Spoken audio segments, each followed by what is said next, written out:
Ceci n'est pas un manteau, c'est un objet. Et plus qu'un objet, ceci est un lieu. Une bibliothèque d'odeurs. Une osmothèque. Une histoire dans chaque flacon. Il y a des odeurs amoureuses, il y a des conteuses, il y a des voyageuses. Donc elle raconte toute une histoire. En tant qu'artiste olfactive, j'extrais mes odeurs par différents procédés. Donc la distillation, des extractions alcooliques aussi et aussi l'enfleurage qui est notre technique d'extraction dans les corps gras. Ce qui me permet d'avoir toute une palette d'odeurs simples ou alors aussi d'odeurs composées, comme des parfums, un parfum qui est donc une composition olfactive à part entière. Comment on définit une odeur? On peut la définir par des couleurs, par des sons, par un mot, et surtout par là où elle nous amène. Avec ce dispositif, je cherche à questionner le statut de l'odeur.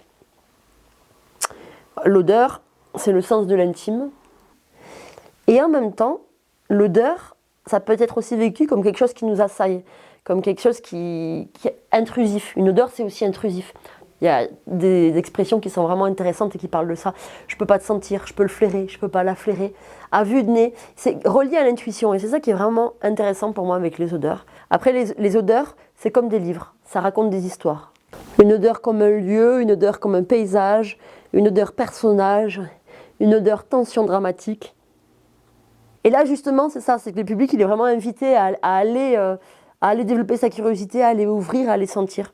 Un peu comme à la manière d'une odeur qui peut être assez intrusive, ben là le public, comme une odeur pourrait l'être, peut vraiment venir ouvrir les pans du manteau et venir dilapider une fiole sans que personne ne le regarde.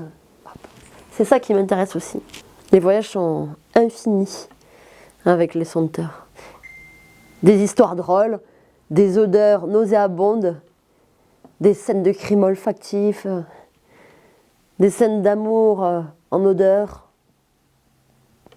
l'odeur de la peau, l'odeur de la pluie, une histoire de rivière, qu'est-ce qu'il y a à gratter d'animal et de sacré aussi avec l'odeur.